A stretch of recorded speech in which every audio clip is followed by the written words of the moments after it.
Like investment போறது, காசு இழக்கிறதுலாம் கூட பெரிய பிரச்சனைன்றதை தாண்டி அந்த குடும்ப நிம்மதி. நம்ம இப்போ கூட ஒரு எக்ஸாம்பிள் பேசியிருந்தோம். நான் சொல்லியிருக்கும் போது இந்த மாதிரி ஒரு தந்தை வந்து அந்த அவனோட மகனை வந்து கொல்லக்கூடிய சூழல் வரைக்கும் தள்ளிட்டு போகுது.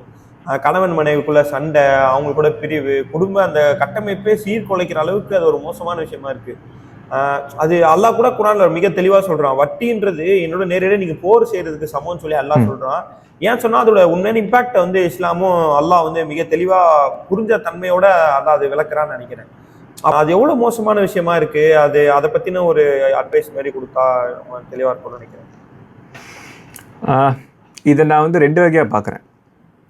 அதாவது ஒன்று எப்படின்னா, பணத்தை அவர்கள் தப்பாக ஹேண்டில் பண்ணி இழந்து அது மூலிமா வரக்கூடிய குடும்ப பிரச்சனைகள். இன்றைக்கி நான் சிங்கப்பூரில் ரீசெண்டாக வந்து ஒரு பெரிய ஒரு பிரச்சனையே உருவாயிருக்கு முஸ்லீம் சமூகத்துக்கு மத்தியில். ஏன்னா குடும்பத்துக்கு மத்தியில் நிறையா பிரச்சனைகள், விவாகரத்துகள் அதிகமாகிட்டு போயிட்டுருக்கு அப்படின்ட்டு ரீசெண்டாக நிறைய டிஸ்கஷன்ஸ் போணுச்சு. அதில் நம்பர் 1 காரணமாக வரக்கூடியது ஃபைனான்ஸ். அதாவது பொருளாதார விஷயங்களில் ஏற்படக்கூடிய சரிவுகள்னால வரக்கூடிய பிரச்சனை. அதுக்கப்புறம் தான் கம்பேட்டபிலிட்டி, அதெல்லாம் மற்ற விஷயங்கள், துரோகம் செய்கிறது, அதெல்லாம் வருதுன்னு வச்சுங்க. Finance one of the top ரீசனாக எப்போவுமே இருந்திருக்கு, இப்போவும் அப்படி தான் இருக்குது. ஸோ அப்படி இருக்கும்போது அந்த ஃபைனான்ஸ் விஷயத்தில் ஒரு குடும்பத்தில் இழப்புன்னு ஒன்று ஏற்பட்டுடுச்சுன்னா அது அந்த குடும்பத்தையே உடச்சிருது. விவாகரத்து கூட அது காரணமாக இருக்குது. ஸோ அப்போது பண விஷயத்தில் நம்ம ரொம்ப கேர்ஃபுல்லாக இருக்க வேண்டியது அவசியம். ஏன்னா பொருளாதாரத்துக்கு இஸ்லாம் கொடுத்த அளவுக்கு ஒரு முக்கியத்துவத்தை வேறு எந்த மார்க்கமும் கொடுத்ததே கிடையாது. அவ்வளோ முக்கியத்துவத்தை இஸ்லாம் கொடுத்துருக்கு. நிறைய பேர் வந்து குரானை ஓதுறாங்களோ தவிர குரானை படிக்க மாட்டேங்கிறாங்க. அது நான் ஒரு பெரிய குறையாகவே நான் சொல்லுவேன். ஏன்னா குரானை விளங்கணும்.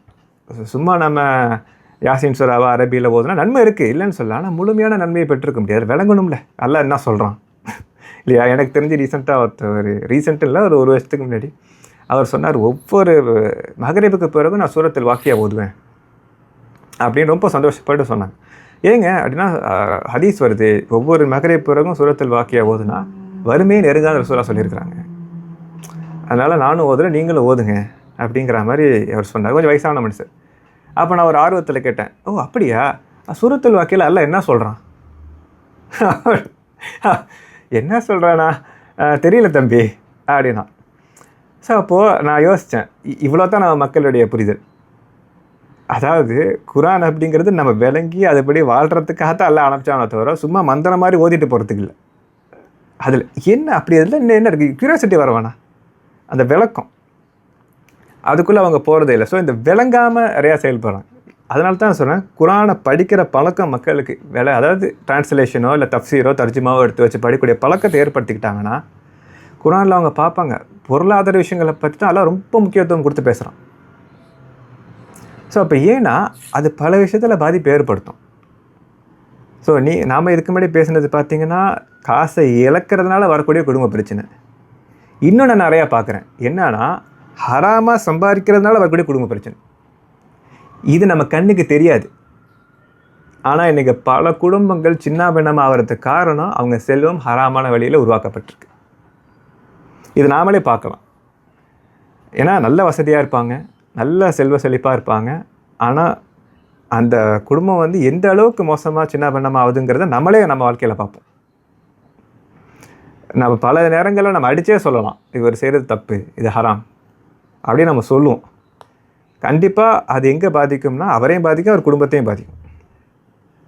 இதை நம்ம கண்ணுக்கு தெரியாது. நாம் என்ன நினைப்போம், வேறு ஏதாச்சும் காரணங்கள் நினச்சிட்டு போயிடுவோம். இல்லை, ஹராமான செல்வம் இந்த மாதிரி வேலைலாம் பண்ணும். ஸோ நான் என்கிட்ட கேட்டிங்கன்னா ஒரு தப்பாக ஒரு முதலீடு செஞ்சு இழக்கிறதவே பெட்ரு. ஆனால் ஹராமாக சம்பாதிக்கிறது இருக்குது பாருங்கள், அதுதான் இருக்கிறதுலே மோசம். அஃப்கோர்ஸ் இழக்கக்கூடாது, நான் அதுக்குன்னு அது ஓகேன்னு நான் சொல்லலை, அதுவும் மடத்தனம் தான், அதை நம்ம மக்கள் செய்யக்கூடாது, அறியாமைத்தான்னு வச்சுங்கண்ணே. ஆனால் தெரிஞ்சோ தெரியாமோ ஹராம் வந்து நம்ம செல்வத்தில் கலந்துருச்சுன்னு வச்சுங்கண்ணே, அது இன்னும் மோசம். இம்மையிலே நம்மளை அழிச்சிரும், மறுமையிலே நம்மளை அழிச்சிரும். இப்போ இருக்கக்கூடிய காலகட்டத்தில் பசங்க மட்டும் இல்லைமே, பேரண்ட்ஸுமே கூட இல்லை நான் கஷ்டப்பட்டு வளர்ந்துட்டேன், என் பையன் கஷ்டப்படக்கூடாதுங்கன்னு சொல்லி ரொம்ப அதிகமாக காசை கொடுக்கறது, அது கணக்கு இல்லாமல் இருக்கிறது. ஏன்னா இப்போ இந்த மாதிரி கேம்பிளிங் ஆப், ட்ரேடிங் ஆப்பில் மக்கள் வந்து சின்ன பசங்க எப்படி விழுறாங்கன்னு சொன்னால், இந்த காசு அவங்க கிட்ட இருக்காது. நம்ம இப்போ 1,00,000 ரூபா போடுறோன்னு சொன்னால் அது எவ்வளோ பெரிய அமௌண்ட்டு, தன்னோட தாயோ தந்தையோ ரொம்ப கஷ்டப்பட்டு சேர்த்து வச்ச காசாச்சே, அதை அப்படியே போடணுமா அப்படின்ற ஒரு சிந்தனைலாம் இல்லாமல் ரொம்ப சர்வசாதாரணமாக அவங்க பண்ணுறாங்க இப்போ இருக்கக்கூடிய மக்கள். இந்த பிரச்சனை நினைச்சு நீங்க என்ன நினைக்கிறீங்க? இந்த ரொம்ப சிம்பிள், வளர்ப்பு பிரச்சனை தான். அதாவது அடிப்படையில் பெற்றோர்களுக்கு தெரியல, அதனால பிள்ளைகளுக்கு தெரியல. நம்ம குடும்பத்தோட வரவு என்ன, செலவு என்ன, சேமிப்பு என்ன, முதலீடு என்னங்கிறத சின்ன வயசுலேயே இந்த குழந்தைங்க வந்து அவங்களுக்கு பெருசாக புரியனாலும் பரவாயில்லன்னு வச்சுக்கோங்களேன். நீங்கள் ஜஸ்ட் அவங்களை இன்வால்வ் பண்ணுங்கள், ஆட்டோமேட்டிக்காக அவங்களுக்கு அந்த ஒரு பொறுப்புணர்வு வரும். இதை பல ஸ்டடீஸ்லேயே சொல்கிறாங்க. நம்ம ஜென்ரல் செக்யூலர் ஸ்டடீஸ்லேயே நிறைய இடத்துல சொல்கிறோம், உங்கள் பிள்ளைகளை வந்து உங்கள் ஃபைனான்ஷியல் டிஸ்கஷன்லாம் வந்து சேர்த்துங்க. அப்போ தான் அவங்களுக்கு அந்த ஃபைனான்ஷியல் விஷயத்தில், அந்த பண விஷயத்தில் ஒரு ரெஸ்பான்சிபிலிட்டி வரும். அதே மாதிரி வாழ்க்கையில் எதுவுமே ஈஸியாக கிடைக்காதுங்கிற அந்த புரிதல் வரும். பொறுமை எவ்வளோ முக்கியம், பொறுமை இல்லாதவன் இழப்பான் அப்படிங்கிறது அந்த புரிதல் ஏற்படும். அதே மாதிரி நாம் செய்கிறது நல்லதை மட்டும் பிள்ளைங்களுக்கு சொல்லிக் கொடுத்து வளரக்கூடாது, நாம் செய்கிற தவறுகளையும் சொல்லிக் கொடுத்து வளர்க்கணும். நான் அப்படி செஞ்சுட்டேன், இதனால் நான் இவ்வளோ இழந்துட்டேன் அப்படிங்கிறத நம்ம சொல்லிக் கொடுத்து வளர்க்கும் போது இல்லை, அப்படி தான் அந்த பொறுப்புணர்வை கொண்டு வர முடியும். சின்ன வயசுலேருந்தே அவர்கள் வந்து ரொம்ப செல்லம் கொடுத்து கேட்குறதெல்லாம் வாங்கி கொடுத்து, நான் கஷ்டப்படக்கூடாது, நான் கஷ்டப்பட்டேன், என் பிள்ளை கஷ்டப்படக்கூடாதுன்னு நினச்சிங்கன்னா அந்த பிள்ளை வாழ்நாள் ஃபுல்லாக கஷ்டப்படும். இப்படி ஒரு பிள்ளையை வளர்த்து அந்த பிள்ளை சிறப்பாக வளர்ந்த ஒரு பிள்ளையை நான் பார்த்தது கிடையாது. உங்களுக்கு முன்மாதிரி யாராக இருக்கணும்னா ரசூல் ஸல்லல்லாஹு அலைஹி வஸல்லம் வச்சுங்க, சஹாபாக்களை வச்சுங்க, இல்லை பின்னாடி வந்த பேரறிஞர்களை வச்சுங்க, இறைநேசர்களை வச்சுங்க. அவங்க வாழ்க்கையை பாருங்கள், அவங்க தாய் தந்தையெல்லாம் எப்படி வளர்த்தாங்கிறது பாருங்கள். இப்படியா வளர்த்தாங்க? என் பிள்ளையை கஷ்டமே தெரியக்கூடாது, யார் அப்படி வளர்த்தா, என்ன எங்கே இருந்துச்சு இந்த மாதிரி சிந்தனைலாம்? நீங்கள் என்ன அல்லாவா? உங்கள் பிள்ளைக்கு கஷ்டம் வராமல் உங்களால் தடுத்துட முடியுமா? பெரும் பெரும் பணக்காரன், இப்போ நீங்கள் வந்து அம்பானி எடுத்துங்க, அம்பானியோட பையனுக்கு வந்து குணப்படுத்த முடியாத வியாதி இருக்குது தெரியுமா? அவ்வளோ பணம் இருக்குது, மெட்டபாலிக் டிசார்டர் அந்த பையனுக்கு அவ்வளோ பணம் இருக்குது, ஆனால் குணப்படுத்த முடியலையே. பெருங்கோடீஸ்வரர், அவர் நினச்சா உலகத்தில் உள்ள பெரும் பெரும் ஸ்பெஷலிஸ்ட்டை கூட்டிகிட்டு வந்து அடுத்த நிமிஷமே உட்கார வைக்கலாம், முடியலையே. அப்போ அவங்களாலே முடியலை, நாம யார்? கஷ்டமே காட்டாமல் உங்கள் பிள்ளையை வளர்த்துருவீங்களா? அது சான்ஸே கிடையாது. ஸோ இந்த மாதிரி நினைக்கிறதே தப்பு. வாழ்க்கைனா கஷ்டம் இருக்கும், அதுக்கு உங்கள் பிள்ளையை ப்ரிப்பேர் பண்ணுங்கள். கஷ்டத்துனா இருக்கு, இந்த துனியாவே சோதனை தான் எல்லாம் சொல்லிட்டான். ஸோ அப்போ அதுக்காக உங்கள் பிள்ளைங்களுக்கு தேவையான அறிவை புகட்டுறது, அவங்களுக்கு தேவையான வந்து ஞானத்தை புகட்டுறது, ஒழுக்கத்தை புகட்டுறது. ஸோ எவ்வளோ தான் கஷ்டம் வந்தாலுமே எதிர்த்து நின்று நம்ம போராடணும், பொறுமையை கொண்டும் தொழிலை கொண்டும் நம்ம கேட்கணும். இந்த மாதிரி விஷயங்கள்லாம் நம்ம சொல்லிக் கொடுக்கும் போது தான் அந்த ஒரு கேரக்டர், அந்த பண்பு உருவாகும். இது ஒரு ஆர்ட் ஆக்சுவலாக. பிள்ளையை வளர்க்குறதுங்கிறது அது ஒரு கலை. ஆனால் நிறைய பேருக்கு அதில் இம்பார்ட்டன்ஸே இல்லை. அதாவது அல்லாஹ் குரான்லேயே சொல்கிறான், இந்த மாதிரி ஒரு நபிமார்களுக்கு நாங்கள் ஒரு மேஜிக், அதாவது அதிசயத்தை வந்து நம்ம தரோம். அந்த வகையில் ரசூல் அலைஹிஸ்ஸலாமுக்கு வந்து நம்ம குரானை தான் அந்த ஒரு மேஜிக்கா அப்படின்னு சொல்லி நம்ம ரசூல் அலைஹிஸ்ஸலாமுக்கு அல்லாஹ் வந்து தரதா சொல்கிறான். அப்போ அது எவ்வளோ இம்பார்ட்டன்ஸ் அல்லாஹ் வச்சிருக்கான் அப்படின்றது வந்து இருக்குது. நீங்கள் சொன்ன மாதிரி ஓதுறோம், சரி, ஏன் ஓதுன்னு அல்லாஹ் சொன்னான்? 1400 இயர்ஸ்க்கு அதுதான் வழிகாட்டின்னு அல்லாஹ் சொல்கிறான்னு சொன்னால், இப்போ ரசூல் அலைஹிஸ்ஸலாம் நம்மளுக்கு இல்லை கூட. அப்போ ரசூல் அலைஹிஸ்ஸலாம் இல்லாமல் எப்படி இந்த சமூகம் இருக்குன்னு சொன்னால் குரான் தான் வழிகாட்டின்றான் அல்லாஹ். அப்போ நீங்கள் சொன்ன மாதிரி அதில் நம்ம படிப்பினை எடுக்க தவறோன்றது ஒரு முக்கியமான பாயிண்ட், ரொம்ப இன்ஸ்பைரிங்காக இருந்தது. அதான் அல்ஹம்துலில்லாஹ். அதே மாதிரி இன்னொரு விஷயம் சொன்னால், இந்த பேரண்ட்ஸை வந்து பற்றி நம்ம பேசியிருந்தோம். அதாவது அல்லாஹ் குரான்லேயே சொல்கிறான், ஒரு தாயோட பல மடங்கு வந்து நான் இந்த மனித குலத்து மேலே வந்து அக்கறையும் இந்த கேரம் வச்சிருக்கேன் அப்படின்னு சொல்லி அல்லாஹ் சொல்கிறான்.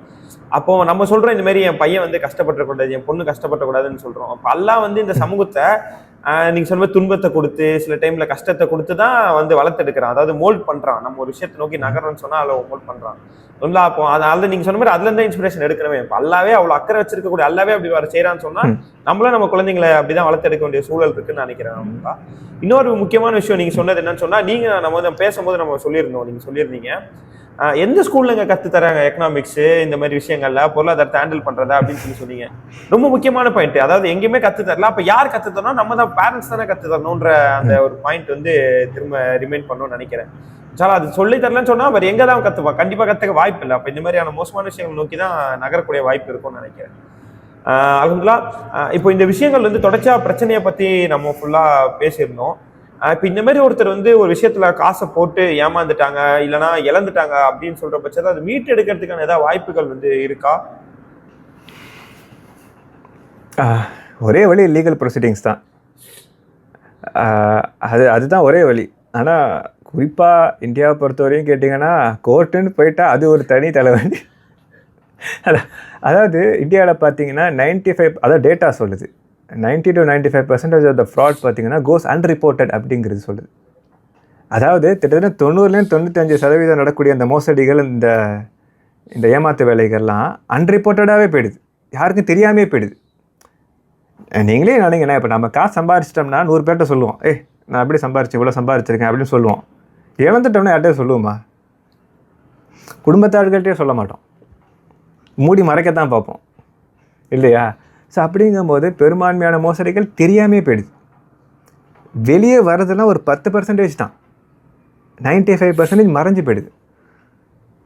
ஸோ அப்போது நிறைய பேர் என்ன நினைக்கிறாங்க, இழந்துட்டா அது அவ்வளோதான், நம்ம வந்து கோர்ட்டுன்னு போயிட்டோம்னா நம்மளுக்கு தான் அலைச்சல், நம்ம அதுக்காக மேலும் செலவு செய்யணும். ஸோ இப்படி நினச்சி போகாமல் விட்டுறாங்க. ஸோ அப்படி இருக்கும்போது பார்த்திங்கன்னா எனக்கு தெரிஞ்சு ஏமாறாமல் இருக்கிறது தான் புத்திசாலித்தனம். ஏமாந்துட்டு அதுக்கப்புறம் நான் மீட்டெடுக்க நம்ம போராடுறதுங்கிறது அது ஒரு தனி ஒரு போராட்டமாக போயிடும். குறிப்பாக நம்ம இந்தியன் லீகல் சிஸ்டத்தோடைய அந்த காம்ப்ளிகேஷன்ஸ்லாம் வச்சு பார்த்தோம்னா அது சொல்லப்போனால் ஏமாந்தது போதும்னு விட்டுட்டு போகிறவங்க நிறையா பேர் இருக்காங்க. நானே கேள்விப்பட்டிருக்கேன். லட்சக்கணக்கில் ஏமாந்தவங்க கூட நான் கேட்பேன், என்ன பண்ணீங்க? அவ்வளோதான், கோர்ட்டுக்கெலாம் போனால் மீதி இன்னும் லட்சம் செலவு பண்ணி அதுவும் போயிடும், இப்படி சொல்கிறாங்க. ஆனால் திருட்டுத்தனம் பண்ணுறவன், ஏமாத்துறவன் தைரியமாக கோர்ட்டுக்கு போகிறான். அவனுக்கு அது தப்பிக்கிற வழியாக தான் இருக்குது. ஆனால் உண்மையிலே பாதிக்கப்பட்டவன், அநியாயம் செய்யப்பட்டவங்க கோர்ட்டுக்கு போகிறதுக்கே பயப்படுறாங்க. ஆல்ரெடி நான் இழந்துட்டேன், இன்னொரு இழக்கணுமா? ஸோ இந்த மாதிரி நம்ம சூழலில் இருக்கிறதுனால மக்கள் இன்னும் ஜாக்கிரதையாக தான் இருக்கணும். நான் பொதுவாக நினப்பேன், நான் ஃபைனான்ஸ் இண்டஸ்ட்ரிக்குள்ளே வரத்துக்கு முன்னாடி எனக்கு என்ன நினப்பேன்னா, மக்கள் வந்து பண விஷயத்தில் ஏமாற்ற முடியாது, ரொம்ப கஷ்டம் அப்படின்னு நினச்சேன்.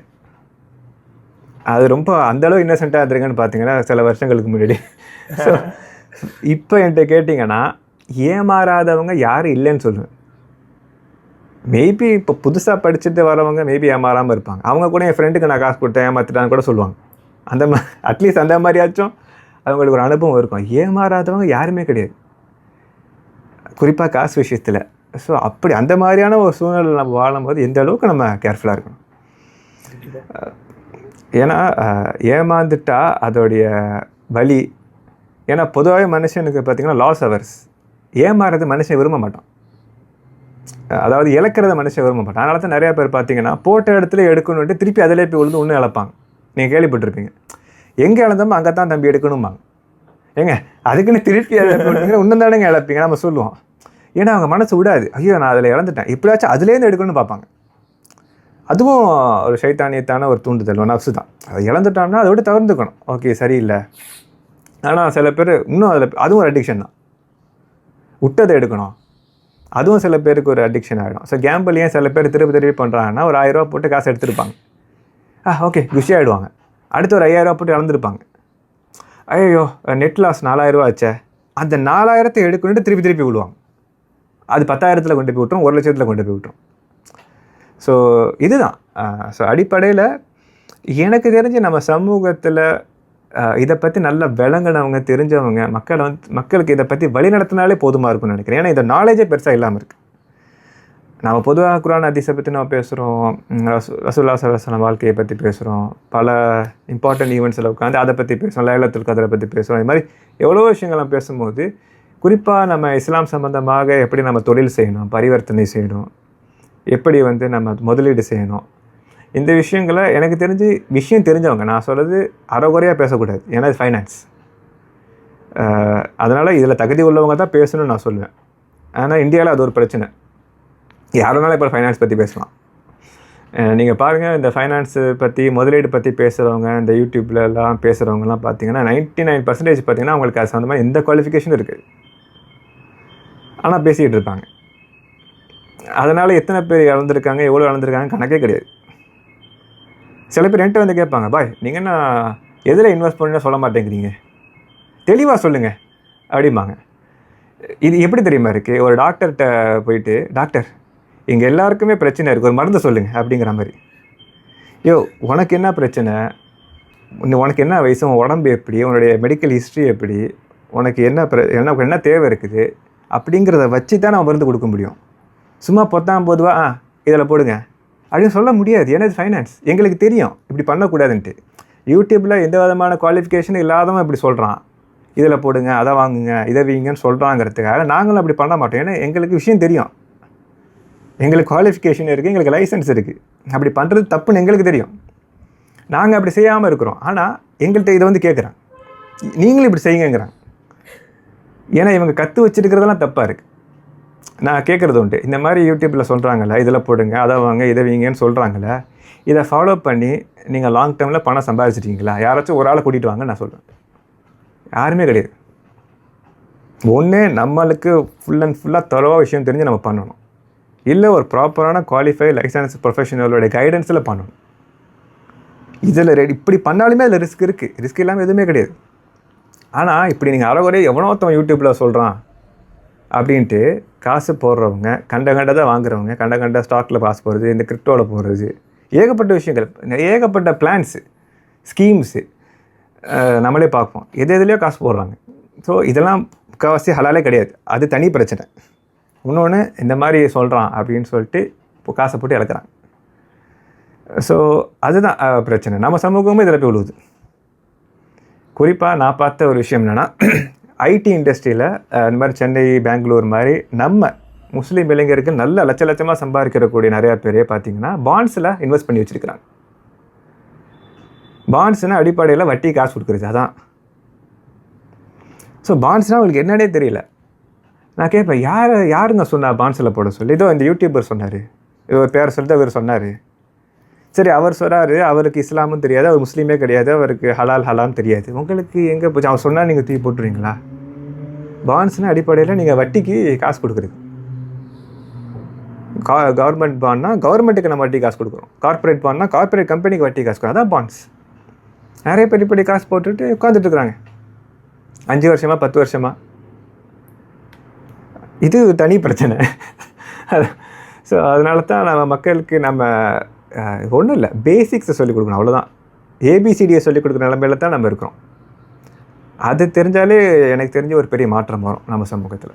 இன்ஷா நம்ம இப்போ நீங்கள் சொன்ன மாதிரி பேசிக்ஸ் நம்ம தொடர்ச்சியாக நம்ம இப்போ டிஸ்கஸ் பண்ணதோட ஒரு மைய புள்ளியாக ஹில்ம், அதாவது இதை பற்றின நாலேஜில் தான் வந்து பெரிய பிரச்சனை இருக்குது. ஆனால் அந்த நாலேஜை நம்ம பெறதுலேயுமே தமிழ்நாட்டில், இந்தியாவில் வந்து மிகப்பெரிய பிரச்சனையாக இருக்குதுன்னு சொல்லி நான் உணர்றேன். ஆல்ரெடி இப்போ பேசின மாதிரி இப்போ எத்திக்கல் ஃபினான்ஸு, இஸ்லாமிக் ஃபினான்ஸு இப்படின்ற வார்த்தை எல்லாமே கூட ரொம்ப வியர்டாக இருக்குது இந்த சமூகத்துக்கு. அதாவது இஸ்லாம் வந்து எத்திக்கல் ஃபினான்ஸை பற்றி பேசுதா, இஸ்லாம் வந்து எத்திக்கல் பற்றி பேசுதா, என்ன சொல்கிறீங்க? ஒன்றும் புரியலையே. நான் தான் தொழுவு போகிறேன், நான் தான் குரான் ஓதுறேன், இதே போதுமானது தானே, என்ன போய் புதுசாக சொல்கிறீங்க? வட்டி வாங்கக்கூடாது, சரி ஓகே பை அப்படின்னு சொல்லி இருந்துருவாங்க. ஆனால் இப்போ பிரச்சனையே வந்து ரொம்ப மோசமான பிரச்சனை என்னன்னு சொன்னால், இந்த மக்கள் காசு இழக்கிறத தாண்டி தன்னே அறியாமல் ஹராமான விஷயத்தில், அதாவது அதான் நம்ம ஆல்ரெடி சொல்லியிருந்தோம், இப்போ அல்லாவோட போர் செய்யக்கூடியான விஷயன்றது வட்டி. ரொம்ப சர்வசாதாரணமாக அதில் வந்து காசை போடுறத வந்து நம்ம பார்க்குறோம். அதை இழக்கிறாங்களோ, அவங்க அந்த லாபத்தை சம்பாதிக்கிறாங்களோ, மிகப்பெரிய பாவமான செயலில் இது அல்லாவோட நெருக்கத்தை வந்து அவங்ககிட்ட இருந்து விலக்கும், அல்லாஹ்கிட்ட இருந்து அவங்க தூரம் போகக்கூடிய ஒரு வாய்ப்பை ஏற்படுத்தும். மற்ற எல்லா பாவங்களையும் வந்து அது சுலபமாக்கக்கூடிய வாய்ப்பாக கூட அமையும். சரி, இதோட நிற்கிதான்னு பார்த்தா கூட இல்லை. சில இடங்கள்லாம் நம்ம தமிழ்நாடு சூழல் வந்து என்ன வருதுன்னு சொன்னால், நிறைய பேர் வந்து வெளிநாட்டில் வேலை கூட செய்யக்கூடிய நபர்கள். அப்போ அந்த சூழலில் என்னன்னு பார்த்தோம்னா, இங்கே இருக்க பெண்கள் தான் வந்து அந்த ஃபினான்ஸ் வந்து நிர்வகிக்கிறாங்க. அவங்க இது மாதிரி நிறைய விஷயங்கள் ஏமாறுறாங்க.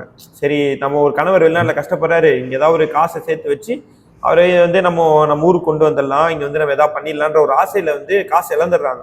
இழக்கிறவங்க அதோட நிற்கிறாங்களான்னா இல்லை, இதனால தற்கொலை செய்யக்கூடிய அளவுக்கு வந்து பாவமான விஷயத்தை நோக்கி நகர்றாங்க.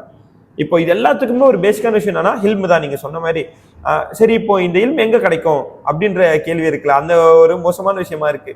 இப்போ யார்கிட்ட தாங்க இருக்கு, யார் தாங்க இஸ்லாமிக் ஃபினான்ஸை பற்றி அதை பற்றி பேசுவா அப்படின்னு பார்த்தா யாருமே இல்லை. இப்போ யூடியூப்ல போய் இன்வெஸ்ட்மெண்ட்டுன்னு போட்டால் எல்லாமே வந்து நான் முஸ்லீம்ஸோ சரி பேசுகிறாங்க, ஓகே. அவங்களே கூட நியாயமான விஷயத்தில் கரெக்டாக போட்டால் வருமானு பார்த்தா அந்த இதுலேயுமே பிரச்சனை இருக்குது. ஹராம் ஹலால் கூட இல்லை, கரெக்டாக அந்த விஷயத்தை வந்து கைட் பண்ணுறாங்கன்னு பார்த்தா அதுவுமே கிடையாது. சரி, அப்போ அதுக்கான காலேஜஸ், அதுக்கான ஒரு இன்ஸ்டிடியூஷன்ஸ் இருக்கான்னு பார்த்தா அது எல்லாமே பிரச்சனையா இருக்கு.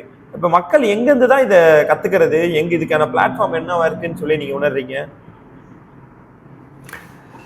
அதாவது இல்மு விஷயத்தில் எல்லா காலத்துலேயும் உள்ள பிரச்சனை தான் இப்போவுமே இருக்குது. நான் சொல்கிறது பொதுவாகவே சொல்கிறேன். நம்ம இஸ்லாம் ஃபைனான்ஸை விடுங்க, மார்க்க விஷயத்தில் இவ்வளோ குழப்பங்கள் இருக்குதா இல்லையா? அறிஞர்கள் மத்தியில் எவ்வளோ குழப்பங்கள் இருக்குது. நீங்கள் யூடியூப்னு போயிட்டீங்கன்னா ஒரு விஷயத்த கேட்குறோம்னா 10 பேர் 10 விதமாக பேசுகிறாங்க. ஸோ இதில் எது உண்மைங்கிறது எப்படி நீங்கள் கண்டுபிடிப்பீங்க? எண்ட் ஆஃப் த டே திருப்பி நம்ம அறிவை தான் யூஸ் பண்ணணும், வேறு வழியே கிடையாது. அதாவது அல்லாஹ் திருமறையில் சொல்கிறது தான், உங்களுக்கு தெரியலைன்னா தெரிந்தவரிடம் கேட்டு தெரிந்து கொள்ளுங்கள். அதே சமயத்தில் உங்கள்கிட்ட ஒரு விஷயம் வருதா, அதை உண்மையாக இல்லையாங்கிற ஆராயாமே அதை நம்பாதீங்க. அதையும் இறைவன் சொல்லிக் கொடுக்குறான். ஸோ அப்போது இது ரெண்டுத்தையும் நம்ம பயன்படுத்தணும். அதாவது ஒரு விஷயத்தை இப்போ ஹெல்த்துன்னே வச்சுங்கண்ணே, அவங்களுக்கு ஒரு பிரச்சனை இருக்குது, குறைஞ்சது ஒரு 2-3 டாக்டர்கிட்டயாச்சும் நம்ம போய் பேசணும், மல்டிபிள் ஒப்பீனியன்ஸ் வாங்கணும். அவங்க சொல்கிறது எப்படி, இவர் சொல்கிறது எப்படி, அதை கொஞ்சம் ஆராயணும், யோசிக்கணும், யோசித்து ஒரு முடிவுக்கு வரணும். அதே தான் ஃபைனான்ஸ்லேயும். நீங்கள் பொதுவாக நீங்கள் ஒரு விஷயம் இருக்குது, யூடியூப்பில் போயிட்டு ஒரு 4 பேர்ட்ட 4 கேட்குறது அப்படின்னா நம்ம மனசுக்கு எது பிடிக்குதோ அதை எடுத்து நம்ம ஃபாலோ பண்ணக்கூடாது. நிறைய பேர் அப்படி தான் பண்ணுறாங்க. மார்க் விஷயத்துலேயும் நான் சொல்கிறேன், யாருமே பார்த்தீங்கன்னா குரான் உட்காந்துக்கிட்டோ ஹதீஸ் எடுத்து வச்சுட்டு ஆராய்ச்சிக்கிட்டுலாம் இல்லை.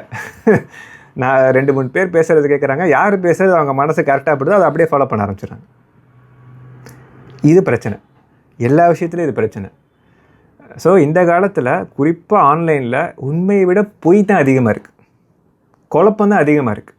உண்மை இருக்குது, ஒரு 10% உண்மை இருக்குதுன்னா 90% குழப்பமும் பொய்யும் பாதி உண்மையும் தான் இருக்குது ஆன்லைன்லேயே சொல்கிறேன்.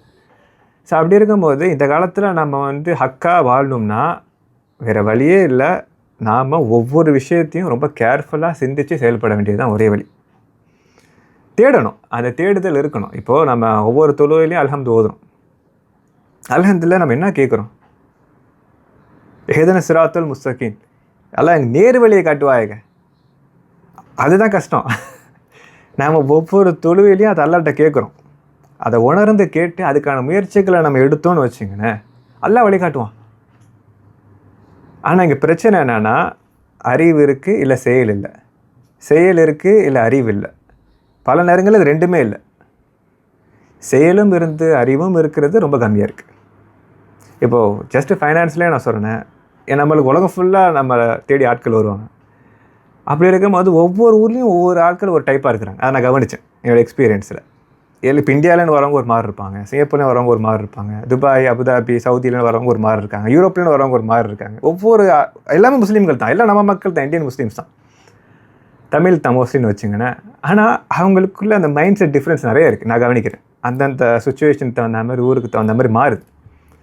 இப்போ சிங்கப்பூர் மாதிரி ஒரு நாட்டில் பார்த்தீங்கன்னா மக்கள் நல்லா வசதியாக இருக்கிறாங்க, கம்பேர்ட் டு இந்தியா நல்லா வசதியாக இருக்கிறாங்க. அதே தான் யூஏஇலையும் சரி. நான் சொல்கிறது இங்கேன்னு வேலைக்கு போனவங்கள சொல்லலாம், அங்கேயே இருக்கிறவங்கள சொல்கிறேன், நல்லா வசதியாக தான் இருக்கிறாங்க. ஆனால் அவங்கள்ட்ட பிரச்சனை என்னன்னா செயல் இல்லை. ஹலாலான விஷயத்தை கற்றுக்கிட்டு அதை செயல்படுத்துறது இல்லை. பணம் நிறையா இருக்குது, கண்மூடித்தனமாக அதை மேனேஜ் பண்ணுறது, முதலீடு செய்கிறது, ஹராமில் முதலீடு செய்கிறது, அதிலே தொடர்ந்து காலங்காலமாக பண்ணிட்டு வருது. சரியான விஷயத்தை சொல்லிக் கொடுத்தா கூட செய்யாமல் இருக்குது, அந்த போடுபோக்குத்தான ப்ரொகாஸ்டினேஷன். இது இந்த மாதிரி கொஞ்சம் நல்ல வசதியான ஊரில் இருக்கக்கூடிய முஸ்லீம் மக்கள்கிட்ட அது இருக்குது. இந்திய மக்கள்கிட்ட நான் பார்க்குறது என்னென்னா, குறிப்பாக இளைஞர்கள்கிட்ட ஒரு வெறி இருக்குது, ஒரு எனர்ஜி இருக்குது. அதாவது இங்கே உள்ளதெல்லாம் நல்ல வசதியாக வாழ்ந்தவங்க, அவங்களுக்கு அது கிடையாது, ரொம்ப கம்மியாக இருக்குது, இல்லைன்னே சொல்ல முடியாது, ரொம்ப கம்மியாக இருக்குது கம்பேர்ட். ஆனால் இந்தியாவில் பொதுவாகவே அந்த இளைஞர்கள்ட்ட ஒரு வெறி இருக்குது. ஏதாச்சும் இப்போ நல்லா உழைக்கணும், சம்பாதிக்கணும், முதலீடு செய்யணும், பெரிய ஆளாகணும் அப்படிங்கிற அந்த ஒரு எனர்ஜி ஒன்று இருக்குது. அந்த எனர்ஜியை சரியாக சேனல் பண்ணுறதுக்கான வழிமுறைகள் இல்லை. ஸோ அப்போ அங்கே என்ன தேவைப்படுதுன்னா, ஆக்ட் பண்ணுறது ரெடியாக இருக்கிறாங்க, ஆனால் கைடன்ஸ் இல்லை. இங்கே கைடன்ஸ் இருந்தாலும் ஆக்ட் பண்ணுறதுக்கு ரெடியாக இல்லை. ஸோ அதுதான் இந்த கள்ளக்கண்டா நாயக்கானோ, நாயக்கண்டா கள்ளக்கானுங்கிற மாதிரி நம்ம மக்களில் பெரும்பான்மையாக இப்போ இந்த 2 கேட்டகரி தான். அறிவு இருக்குது, செயல் இல்லை. செயலுக்கு ரெடியாக இருக்கிறாங்க, நாலேஜ் இல்லை, கைடன்ஸ் இல்லை. இது ரெண்டுத்தையும் என்றைக்கு நம்ம அதை இணைக்கிறோமோ, சொல்லிக் கொடுக்க நம்மளால் முடியும், செய்ய நம்மளால் வைக்க முடியாது. நாமளே சொல்லுவோம், இப்போ நிறையா பேர் நல்லா சம்பாரிச்சிட்டு இருப்பாங்க, தயவு செஞ்சு சேமிக்கிறத முதலீடு செய்யுங்க, அதை ஒழுங்காக சேஃபாக கரெக்டாக பண்ணிட்டு வாங்க அப்படின்னு நம்ம சொல்லுவோம். பண்ணவே மாட்டாங்க, காலம் கடத்திக்கிட்டு இருப்பாங்க. அதனால் யாருக்கு என்ன பிரயோஜனம்? ஒன்றும் இல்லை. ஆனால் இன்னொருத்தவங்க இப்போ இந்தியாவில் நிறைய பேர் வருவாங்க, எனக்கு இன்வெஸ்ட் பண்ண ஆசையாக இருக்குது, எதில் பண்ணணும்னு சொல்லுங்கள் வாய்ப்பு, எவ்வளோ நீங்கள் இன்வெஸ்ட் பண்ண தயாராக இருக்கிறீங்க? அவங்கள்ட்ட பேச காசே இருக்காது. எப்படியாச்சும் இன்வெஸ்ட் பண்ணுவாங்க. நான் சொல்லுவேன், இல்லை ஃபஸ்ட் நீங்கள் சேமிங்க, ஓரளவு நீங்கள் கொஞ்சம் மாதத்துக்கு தேவையான செலவுகளுக்காக ஒரு சேமிப்பு உருவாக்குங்க, அதுக்கப்புறம் நீங்கள் இன்வெஸ்ட் பண்ணுங்கள், பஃபர் வேணும் அப்படின்னு நான் சொல்லுவேன். ஸோ இது என்னடா, அது 2 வகையான பிரச்சனையாக இருக்குது. ஒரு ஆளுங்க சொன்னால் செய்ய மாட்டேங்கிறாங்க, காசு இருக்குது. இன்னொருத்தவங்கள்ட்ட இல்லை, ஆனால் செய்கிறதுக்கு ரெடியாக இருக்கிறாங்க. இது வந்து ஒரு ஒரு வினோதமான ஒரு சோதனை தான் நம்ம சமூகத்துக்குன்னு வச்சுக்கினேன். ஆனால் நல்லா கவனிச்சிங்கன்னா இதுலேயும் ஷைத்தானுடைய ஊசலாட்டங்கள் தான். இமாம் கசாலி ரஹ்மத்துல்லாஹி சொல்கிறாங்க, பொதுவாகவே ஷைத்தான் அவங்கள நல்ல விஷயத்தை கற்றுக்க விட மாட்டான். அப்படியே நீங்கள் கற்றுக்கிட்டாலும் அதை கொண்டு உங்களை செயல்பட விட மாட்டான். அப்படியே நீங்கள் செயல்படணும்னு நினச்சிட்டா கூட அதை தள்ளி போட வைப்பான். பரவாயில்ல, நாளைக்கு ஆரம்பிச்சுக்கலாமே, இல்லை அடுத்த மாதம் ஆரம்பிச்சுக்கலாமே, இப்படி தள்ளி போட வைப்பான். அப்படியும் செய்ய வச்சாலுமே உங்களை அதை அறகுறையாக செய்ய வைப்பான். இவ்வளோ அழகாக சொல்லலாம். ஸோ சைத்தான் வந்து ஒவ்வொரு கட்டத்துலேயே நம்மளை எப்படியாச்சும் நாசமாக்கணும், அதுதான் சைத்தானுடைய நோக்கம். நம்மளோட பரம எதிரி நல்லா குரான்ல சொல்கிறான்ல, அந்த சைத்தான் பார்த்தீங்கன்னா ஒவ்வொரு கேட்டகரியில் இருக்கிற மனிதர்களையும் ஒவ்வொரு விதமாக அவன் வந்து அவங்கள இது பண்ணுறான், பாதிப்பை ஏற்படுத்துகிறான். ஸோ அப்படிங்கும்போது நம்ம மனிதர்களாகிய நாம் சைத்தான் நம்மளை இப்படிலாம் பண்ணுறான் அப்படிங்கிறத விளங்கிக்கிட்டு அதை ரெசிஸ்ட் பண்ணி நம்ம செயல்பட ஆரம்பிக்கணும். அது ரொம்ப முக்கியம். இப்போ தொழுவாதவங்களுக்கு தொழுவுறது கஷ்டம், தொழுகிறவங்களுக்கு சரியாக தொழுகிறது கஷ்டம், மன ஓர்மையோடு தொழுகிறது கஷ்டம். ஸோ ஒவ்வொருத்தவங்களும் ஒரு கஷ்டம் இருக்கும். அதை நம்ம விளங்கி நம்ம வந்து டெஃபினெட்லி இம்ப்ரூவ் ஆகணும் அப்படிங்கிற அந்த மைண்ட் செட் நம்ம கொண்டு வந்துட்டோம்னு வச்சுங்களேன், ஆட்டோமேட்டிக்காக அப்போ தான் செயல் உருவாகும். ஏன்னா இவ்வளோ நேரம் நாலேஜை பற்றி தான் பேசிகிட்டு இருக்கோம். ஆனால் அது நாலேஜ் தெரிஞ்சாலும் செயல்படுத்துறது அது இன்னொரு கிணறு தாண்டணும்.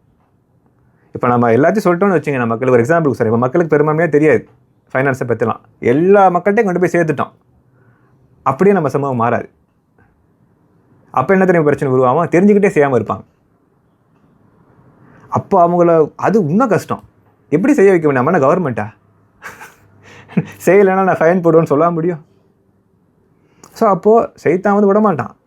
மக்களாக பார்த்து அவங்களுடைய வாழ்க்கைக்கு எது சரியோ அதை செய்யணுங்கிறத உணர்ந்து செய்யாத வரை இங்கே மாற்றம் ஏற்படாது. நம்மலாம் வந்து சொல்ல தான் முடியும், அதை தாண்டி நம்மளால் பெருசாக செய்ய முடியாது. ஸோ அதனால் மக்களுக்கு இந்த அக்கறை வந்தால் போதும். அல்ஹம்துலில்லாஹ். சமூகத்தில் இன்றைக்கி இருக்கக்கூடிய ஒரு முக்கியமான பிரச்சனை பற்றி ரொம்ப ஒரு தெளிவான ஒரு உரையாடலை வந்து நம்ம மேற்கொண்டோன்னு நினைக்கிறேன். இன்ஷால்லா இதன் மூலயமா அல்லாஹ் வந்து மக்களுக்கு ஒரு தெளிவை கொடுத்து இந்த விஷயத்துலேருந்து பாதுகாத்துற வந்து அல்லாஹ் உதவான்னு சொல்லி நம்புகிறேன். இன்ஷால்லா நீங்களுமே தொடர்ச்சியாக வந்து இந்த விஷயங்களை பற்றின தெளிவை வந்து மக்களுக்கு உங்கள் சேனலில் எத்திக்கல் ஃபினான்ஸ் வித் பாசித் கரெக்டாக தானே? கரெக்டாக. ஓகே, அல்ஹம்துலில்லாஹ். அந்த சேனல் மூலிமா வந்து தொடர்ச்சியாக மக்களுக்கு வந்து அவேர்னஸ் ஏற்படுத்திட்டு இருக்கீங்க. இன்ஷால்லா மேலும் நீங்கள் மேலும் இந்த மாதிரியான விஷயங்களை வந்து மக்கள் மத்தியில் அவேர்னஸ் ஏற்படுத்திட்டு தொடர்ச்சியாக அந்த பணியை செய்யணும்னு சொல்லி அல்ஹம்துலில்லாஹ் நாங்கள் விரும்புகிறோம். அல்ஹம்துலில்லாஹ் இதோட வீடியோவை முடிச்சுக்கிறேன்னு நினைக்கிறேன். அஸ்ஸலாமு அலைக்கும் வரஹ்மத்துல்லாஹி வபரகாத்துஹு. வலைக்கும் ஸலாம் வரஹ்மத்துல்லாஹி வபரகாத்துஹு. ஜஸாக்கல்லாஹ்.